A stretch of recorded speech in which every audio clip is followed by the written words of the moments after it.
नमस्कार, मी अतिजय गौड. माझ्या यूट्यूब चॅनलमध्ये मित्रांनो तुमचं स्वागत आहे.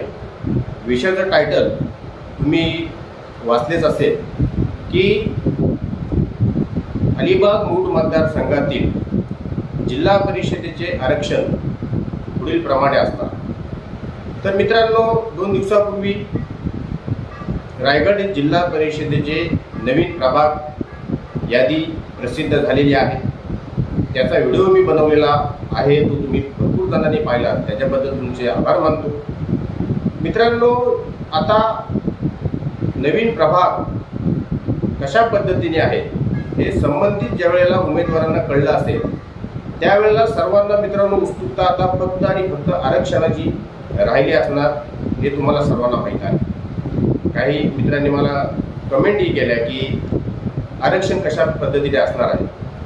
तर मित्रांनो, मागच्या वेळेला ज्या वेळेला अलिबाग मूळ मतदारसंघातील जे काही जिल्हा परिषद गट होते त्यांचे प्रभाग जाहीर झालेले होते, त्यावेळेला मित्रांनो एक प्रभाग त्याच्यामध्ये वाढलेला होता.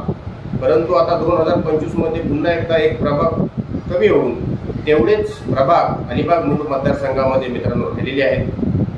परंतु त्यावेळेला मित्रांनो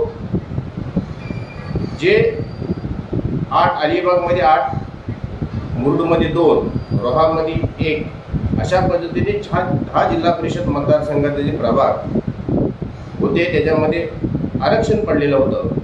आणि मित्रांनो ते आरक्षण गृहीत धरूनच आपण पुढे चालूया. कारण की मित्रांनो काल परवाच अलिबाग तालुक्यातील सरपंच पदाच्या आरक्षणाची पुन्हा एकदा सोडत आपण पाहिले असेल. जर आपण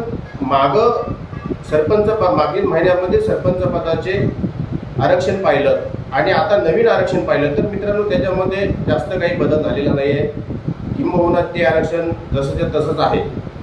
म्हणून मित्रांनो आता जे काही आरक्षण पडलेलं आहे,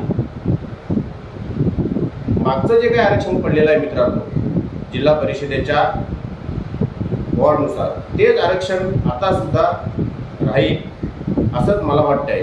कारण की हे आरक्षण लोकसंख्येनुसार मित्रांनो पडत असतं आणि त्याच्यामुळे आता काही एवढा मोठा बदल कुठेही लोकसंख्येच्या बाबतीत इथे होणार नाही. त्याच्यामुळे तुमच्या स्क्रीनवर तुम्ही बघू शकता मित्रांनो की अलिबाग तालुक्यामध्ये शहापूरमध्ये मित्रांनो अनुसूचित जमाती आरक्षण असेल. आंबेपूरमध्ये मित्रांनो जो आता पहिले कोर्डूस होता तो आता आंबेपूर मतदारसंघ झालेला आहे, त्याचं नाव बदललेलं आहे, त्याच्यामध्ये ओबीसी महिला असेल. आवासमध्ये मित्रांनो पहिले मापगाव होता तो आता आवाज झालेला आहे, त्याच्यामध्ये ओबीसी आरक्षण पडलेलं आहे. थलमध्ये मित्रांनो ओबीसी आरक्षण पडलेलं आहे. चेंड्रेमध्ये सर्वसाधारण आरक्षण पडलेलं आहे. चौलमध्ये मित्रांनो सर्वसाधारण महिला आरक्षण पडलेलं आहे. कावीर जो पहिले बेलुशी होता तो आता कावीर झालेला आहे, त्याच्यामध्ये ओबीसी महिला आरक्षण पडलेलं आहे. कोर्लई जो पहिले उसरुली होता तो आता कोर्लई झालेला आहे, त्याच्यामध्ये मित्रांनो सर्वसाधारण महिला आरक्षण पडलेलं आहे. राजपुरी मध्ये ओबीसी आरक्षण पडलेलं आहे. घोसालेमध्ये आपण बघूया सर्वसाधारण आरक्षण पडेल, सर्वसाधारण किंवा ओबीसी. तर मित्रांनो अशा पद्धतीने घोसाले या खारगावचं घोसाल नाव झालेलं आहे. तर मित्रांनो अशा पद्धतीने जिल्हा परिषदेचे आरक्षण हे असणार आहे. त्याच्यामुळे जे कोणी उमेदवार आहेत, जे कोणी राजकारणी आहेत त्यांना जास्त चिंता करायची आवश्यकता नाही. याच्यामध्ये मित्रांनो जास्त काही प्रमाणामध्ये बदल होणार नाहीत.